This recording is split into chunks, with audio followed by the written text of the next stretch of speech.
ሰላም ዛሬ የምናየው በመጽሐፍ ቅዱስ ትውልድ ላይ ዩኒክ የሆኑ ሰዎችን ለየት ያሉ ትውልዶችን ነው የምናየው። ትንሽ ከታሪክ ጋር እያዋዛን የምናየው ኤፒሶድ ስለሆነ ያው ኢንጆይ ታደርጉታላችሁ ብዬ አስባለሁ። ወደ ቪዲዮ እንግባ።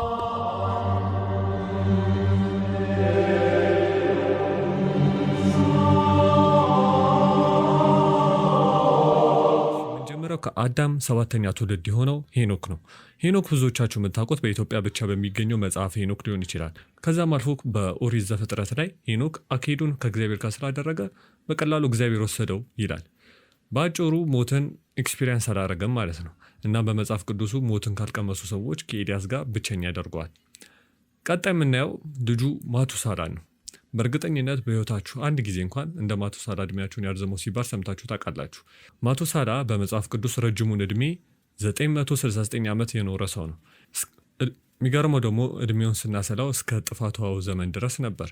የሞተውን በዛ ምክንያት ሊሆን ይችላል። ወደ አብርሃም ስንመጣ የአብርሃም ሚስት ስሟ ሳራ እንደሆነ ልጇቸውም ይስሐቅ እንደሚባል ሁላችሁም የምታውቁት ነገር ነው።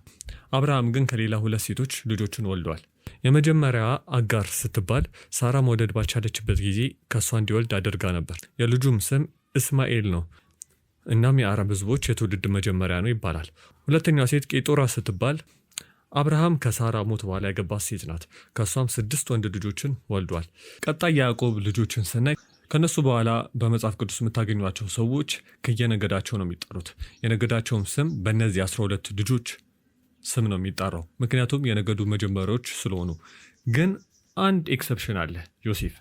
የዮሴፍ ነገድ በሁለት ንጥል ነገድ ነው የሚጠራው፣ በኤፍሬም እና በምናሴ። እነዚህ በግብፅ እያለ የወለዳቸው 2 ልጆች ናቸው። ስለ ነገስታቱ በባለፈው ብዙ ስላለን እንዝለለውና ወደ አስቴር እንሂድ። የአስቴር ባል ከፋርስ ነገስታት ውስጥ የነበረው አጤርቅስ የሚባለው ሰው ነበረ። አሁን ወደ አዲስ ኪዳን ስንገባ ኮንቴክስቱ እንዲኖረን ከመጽሐፍ ቅዱስ በተጨማሪ የታሪክ ምንጮችን እያዋዛን እናያለን። ይሁዳ ገዢዎች ስንጀምር ሄሮድሶችን እናገኛለን። አዎ ሄሮድሶች። ብዙ ሰዎች መጽሐፍ ቅዱስ ውስጥ ያለው ሄሮድስ አንድ ሄሮድስ ብቻ ይመስላችኋል፣ ግን አይደለም። እንደውም 5 ሄሮድሶች ናቸው ያሉት። ታላቁ ሄሮድስ፣ ሄሮድስ አርክላዮስ፣ ሄሮድስ አንቲፐስ፣ ሄሮድስ አግሪፓ የመጀመሪያው እና ሄሮድስ አግሪፓ ሁለተኛው። ታላቁ ሄሮድስ፣ ሄሮድስ አንቲፓስ እና ሄሮድስ አግሪፓ የመጀመሪያው በቀላሉ ሄሮድስ ተብለው ሲጠሩ፣ ሄሮድስ አርክላዮስ፣ ሄሮድስ አግሪፓ ሁለተኛው በመለያቸው አርክላዮስ እና አግሪፓ ተብለው ነው የሚጠሩት። ከታላቁ ሄሮድስ ስንጀምር እንዲህ ሲል በማቴዎስ ወንጌል ምዕራፍ 2 ተጠቅሷል።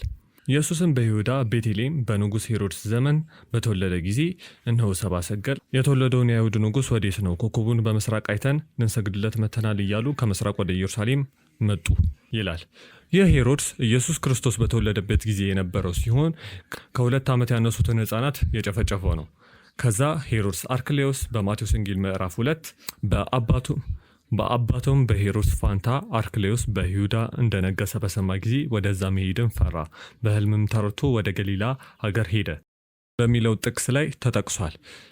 ለማንኛውም አርክላዮስ በይሁዳ ለትንሽ ጊዜ ከነገሰ በኋላ ሮም በቀጥታ ይሁዳን በገዢ ማስተዳደር ጀመረች። አመፅም እንዳይነሳ የሄሮድስ ልጆች በክልል ተከፋፍለው በትንሹ እንዲመሩ ፈቀደች። ኤኒዌይ የገሊላ ክልል የደረሰው የሄሮድስ ልጅ የነበረው ሄሮድስ አንቲፓስ ነበረ። እሱ በሉቃስ ወንጌል ምዕራፍ 23 እንዲህ ሲል ተጠቅሷል። ሄሮድስም ኢየሱስን ባየው ጊዜ እጅግ ደስ አለው። ከብዙ ጊዜ ጀምሮ ሊያዩ ይመኝ ነበርና ምልክትም ሲያደርግ ላይ ተስፋ ያደርግ ነበረ። ከዚህ የምንረዳው የካህናት አለቆች ለጲላጦስ ኢየሱስ ክርስቶስ በገሊላ ሲያውክ ነበር እንዳሉት የላከው የገሊላ መሪ የነበረው ሄሮድስ አንቲፐስ ነበረ።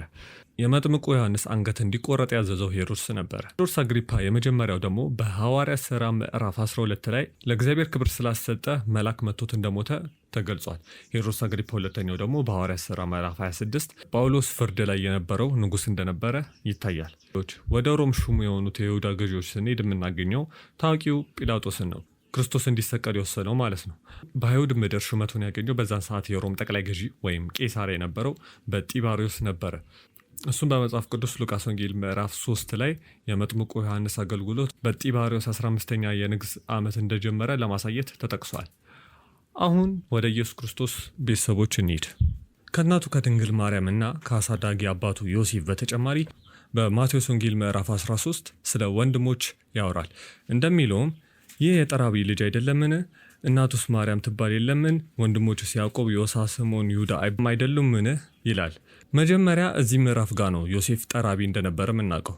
በተጨማሪም ኢየሱስ ክርስቶስ ወንድሞች እንደነበሩት ምናውቀው። በግሪክ በተጻፈበት ቋንቋ ወንድሞች የሚለው ቃል አደልፎይ ሲሆን ትርጉሙም ከአንድ ማዕፀን ማለት ነው። ግን እንደምታስቡት ቀላል አይደለም። ምክንያቱም ይህ ቃል ከስጋ ወንድማማቾች አልፎ እንደ ምሳሌ አባባል ልንጠቀመው እንችላለን። በአዲስ ኪዳን ይህ ቃል በአባት ብቻ የሚገናኙትን የእንጀራ ወንድሞችን፣ የቅርብ ዘመድን እናም ጎረቤትን ለመግለጽ ተጠቅመውበታል። ቅድም ጢባሪዎስ በተጠቀሰበት ቦታ ራሱ የሄሮድስ ወንድሞች የተባሉት ከታሪክ ምንጮች እንደምንረዳው ሙሉ ወንድሞቹ አልነበሩም፣ በአሳደጊነት ነበር የሚገናኙት። ፕላስ በሐዋርያት ሥራ ምዕራፍ 1 ላይ ከእነዚህ ሁሉ ከሴቶችና ከኢየሱስ እናት ከማርያም ከወንድሞቹም ጋር በአንድ ላይ ሆነው በጸሎት ይተጉ ነበር ይላል። እንደ ግሪክ ሊንጉዊስቲክ ስኮላሮች ከሆነ እነዚህ ወንድሞች ትክክለኛ ወንድሞች ቢሆኑ ኖሮ ይህ አረፍተ ነገር መሆን የነበረበት ወንድሞቹም እና እናታቸው የሚል ነበረ። ምክንያቱም የወንድ የስጋ ቤተሰብ ነበር መጀመሪያ መጠቀስ የነበረበት፣ ከዛ ተጠቃሎ እናታቸው እና አንድ ሴት በዛ ዘመን በጸሐፍት ስትጠቀስ ሁሌ ከባሏ ጋር ወይም ከሁለት የመጀመሪያ ልጆቿ ጋር ነበር የምትጠቀሰው። ግን ማርያም በሐዲስ ኪዳን በተጠቀሰች ቁጥር ሁሌ የኢየሱስ እናት ነው የምትባለው፣ እናታቸውም ተብላ አታውቅም። ለዛም ነው ከጥንት የክርስትና ታሪክ ጀምሮ በኦርቶዶክስ፣ በካቶሊክና የመጀመሪያዎቹ ፕሮቴስታንቶች የማርያምን ዘላለማዊ ድንግልና የሚቀበሉት። እንደውም ከፕሮቴስታንት ሪፎርመሮች አንዱ የሆነው ጆን ካልቪን ችግር ከሌለባችሁ በስተቀር ይህንን አትቃወሙ ብሎ ነበር። ይህንን ሁሉ ያልንበት ምክንያት ኦብቪየስሊ አሁን ያሉ ፕሮቴስታንት እምነት ተከታዮች የዚህን ተቃራኒ ሀሳብ ነው የሚያምኑት። የሚጠቅሱትም በማቴዎስ ወንጌል ምዕራፍ 1 ላይ ያለውን የበኩር ልጇን እስከምትወልድ ድረስ አላወቃትም የሚለውን ነው። እስከሚለው ቃል ሪቨርሳልን እንደማያሳይ ማለትም ከዛ በኋላ ተቀይሯል ማለት እንዳልሆነ ብዙ ስኮላሮችና ራሱ መጽሐፍ ቅዱስ ይናገራል። አሁን አብዛኞቹ ፕሮቴስታንቶች ክርክሩን ትተው ያን ያህል ግድ የለንም ወደሚለው ወገን ያዘነብላሉ። ይህ ቻናል ስለ ትውልድ ስለሆነ ያው ሞር ፎከስ የምናደርገው እሱ ላይ ነው። ስለዚህ ወንድሞቹ የተባሉት እነማን ናቸው የሚለውን እናያለን። ወንድሞቹ ስለተባሉት ማንነታቸው ሁለት ቲዎሪዎች አሉ። አንደኛው ከዮሴፍ የቀድሞ ሚስቱ የወለዳቸው ልጆች ሲሆኑ ሁለተኛው ደግሞ የአክስት ወይም ያጎት ልጆች ናቸው የሚለው ነው። ምክንያቱም ወንድሞች የሚለው ቃል እነዚህንም ለመጥቀስ ስለሚያገለግል። ለዚህ ቻርት ሲባል የአክስት ወይም ያጎት ልጆች በሚለው እንሄዳለን። እሱን ከማስረዳት በፊት ስለ ማርያሞች እናወራ። ማርያሞች፣ ድንግል ማርያም ሁላችሁም ታውቋታላችሁ። ግን በሐዲስ ኪዳን ማርያም የሚል ስም ያላት ሴት እሷ ብቻ አይደለችም። ቢያንስ 4 እስከ 6 ማርያሞች አሉ ይባላል። ያንዳንዱን እናያቸው። ምንጀምረውን ከዮሐንስ ወንጌል ምዕራፍ 19 ነው። እንደሚለውም ጭፍሮችም እንዲያደረጉ፣ ነገር ግን በኢየሱስ መስቀል አጠገብ የእናቱ እህት የቀሎጳ ሚስት ማርያም፣ መቅደላዊት ማርያምም ቆሞ ነበር። እዚህ ክፍል ብቻ 3 የተለያዩ ማርያሞች እንዳሉ እናያለን። ጥቅሱ ባይነግረንም የክርስቶስ እናት ማርያም እንደሆነች እናውቃለን። ከዛ የምናገኘው የቀሎጳ ሚስት ማርያም እንደ ግራመሩ ከሆነ የኢየሱስ ክርስቶስ እናት ማርያም እህትን ነው እና ማርያም መቅደላዊት የምትባል ሴት፣ ያው 3 ማርያሞች። ማቴዎስም ከርቀት የነበሩትን ሴቶች ሲናገር ኢየሱስን ያገለገሉ ከገሊላ የተከተሉት ብዙ ሴቶች በሩቅ ሆነው ሲመለከቱ ነበር። በዚያን የነበሩ ከነሱም መቅደላዊት ማርያም፣ የያዕቆብና የዮሳ እናት ማርያም እና የዘብዴዎስ ልጆች እናት ነበሩ ይላል። እዚህ ጥቅስ ላይ የኢየሱስ ክርስቶስ እናት ማርያም አልተጠቀሰችም። ግን እንደገና ማርያም መቅደላዊትን ስናገኝ እናም ሌላ የያዕቆብና የዮሳ እናት የሆነች ማርያምን እናገኛለን። ይህች ማርያም እንደ ስኮላሮች ከሆነ የቀሎጳ ሚስት ማርያም ናት። በመጨረሻም በአጭሩ የዘብዴዎስ ልጆች እናት የተባለችን ሴት እናገኛለን። ያው ከሌላ የአዲስ ኪዳን ክፍሎች እንደምንረዳው የዘብዴዎስ ልጆች ታላቁ ያዕቆብና ወንጌላዊው ዮሐንስ እንደሆኑ እናውቃለን። ከማርቆስ ወንጌል ምዕራፍ 15 ደግሞ ስናነብ ሴቶችም ደግሞ በሩቅ ሆነው ይመለከቱ ነበር። ከነሱም በገሊላ ሳለ ይከተሉትና ያገለገሉት የነበሩ መቅደላዊት ማርያም፣ የታናሹ የያዕቆብና የዮሳ እናት ማርያም እና ሰሎሚ ነበሩ። እንደሚመስለው እዚህ ጋር የተጠቀሱ ሴቶች ከማቴዎስ ወንጌል ጋር ተመሳሳይ ናቸው፣ ግን ተጨማሪ መረጃ እናገኛለን። አንደኛ የቀሎጳ ሚስት ማርያም ልጅ የሆነው ያዕቆብ ታናሹ ያዕቆብ ይባላል። ያው ከታላቁ የዘብዴዎስ ልጅ ያዕቆብ ለመለየት ነው እንደዚህ ያደረጉት። ሌላ የምናገኘው ደግሞ የዘብዴዎስ ልጆች እናት ስም ሰሎሚ እንደሆነ ነው። አንድ ወንጌል ቀረ፣ እሱም የሉቃስ ወንጌል ግን በስቅለቱ የነበሩትን ሴቶች ስም አይጠቅስም። ግን በሌላ ክፍል ስለ ቢታንያ ማርያምና ስለ ማርቆስ እናት ማርያም የሚናገረው ታሪክ አለ። እነሱን ስንጨምር 5 ማርያሞች አሉ ማለት ነው። ወደ ቻርቱ ስንመለስ የቀሎጳ ሚስት ማርያም እዚህ ጋር አካትቻታለሁ። እናም ቀሎጳ የዮሴፍ ወንድም ቢሆን የማርያም እህት መባሏና ልጆቻቸው የክርስቶስ ወንድሞች መባላቸው ይበልጥ ትርጉም ይሰጣል። እናም እዚህ ጋር ክርስቶስ 7 አጋንንት ያወጣላትን ማርያም መቅደላዊት አካትቻታለሁ። በተጨማሪም የቢታንያ ማርያም ከእህቷ ማርታ እና ክርስቶስ ከሙታን መካከል ያነሳውን ወንድማቸውን አልዓዛርን አስገብቸዋለሁ። አሁን ስለ ኢየሱስ ክርስቶስ 12 ደቀ መዛሙርቶች እናውራ፣ በኋላ ሐዋርያት ብሎ ስለሰየማቸው ሰዎች። ጴጥሮስ የተባለው ስምዖን ከወንድሙ እንድርያስ ጋር ሁሌ መጀመሪያ ነው የሚጠቀሱት። ከነሱ በኋላ የዘብዴዎስ ልጆች የሆኑት ያዕቆብ እና ዮሐንስ እናገኛለን።